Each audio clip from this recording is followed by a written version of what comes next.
আমাদের সনাতন শাস্ত্র বারবার একটা কথা বলে যে এই পৃথিবীটা জেলখানা স্বরূপ, কারাগার স্বরূপ। এখানে আমাদের জগৎগুরু প্রভুপাদ বলতেন যে এই পৃথিবীটা সুস্থ স্বাভাবিক বুদ্ধিমান ব্যক্তিদের ভদ্র মানুষের বসবাস করার জায়গা নয়। এই পৃথিবীটা আসলে একটা ভগবানের বানানো জেলখানা। এখানে দণ্ড ভোগ করার স্থান।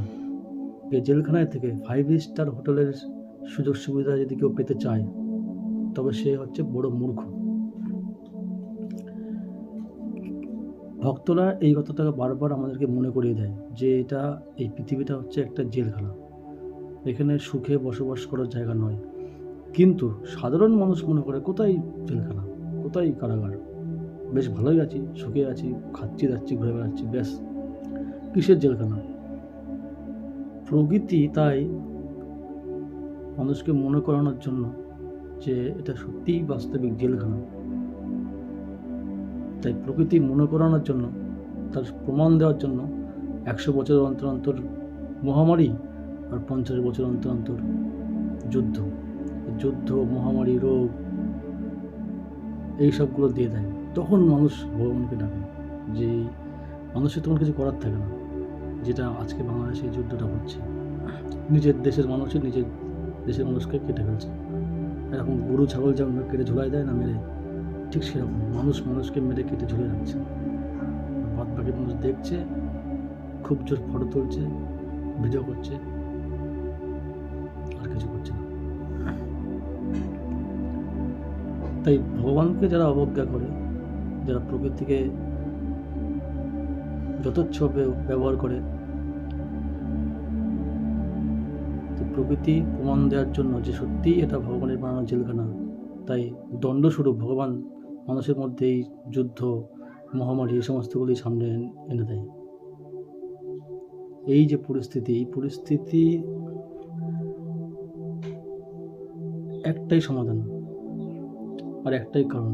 পরিস্থিতির একটাই, এই যখন বিপুল পরিস্থিতি, যখন যুদ্ধের পরিস্থিতি সৃষ্টি হয় পৃথিবীতে বারবার, এটা ইতিহাস ঘাটলে দেখা যায় যে আগেও এটা ঘটেছে, এরকম বিশ্বযুদ্ধ বর্তমানে আমরা চোখের সামনে দেখতে পাচ্ছি এবং ভবিষ্যতেও এটা ঘটবে। এর একটাই মাত্র কারণ, ভগবানকে অবজ্ঞা করা, আমি এবং আমার এই তত্ত্বটাকে প্রাধান্য দেওয়া। আর এই একটাই সমাধান, ভগবানের যে রুলস, এই যে গীতা, শ্রীমদ্ ভগবত গীতা, এটা কোনো ধর্মের গ্রন্থ নয়, হিন্দু মুসলিম এরকম কোনো বিষয় নেই, এটা প্রত্যেকটা মানব জাতির উদ্দেশ্যে এই গ্রন্থটা। এটা হচ্ছে ভগবানের সংবিধান।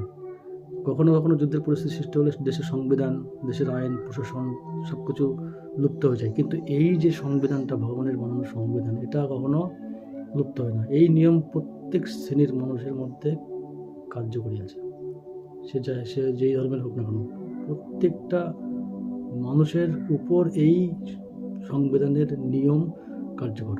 এই শ্রীমদ্ ভগবদ্গীতার এই যে নিয়ম, সংবিধান, এটাকে অবজ্ঞা করার ফলে পৃথিবীতে যত দুঃখ, কষ্ট, যুদ্ধ, মহামারী, এই সমস্ত কিছু সৃষ্টি হয়।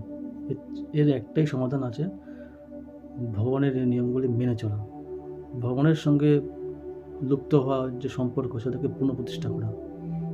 আর এটাকে অবজ্ঞা করা হচ্ছে বলেই আজকে মানুষকে খুন করছে, পশুর মতো, জানোয়ারের মতো।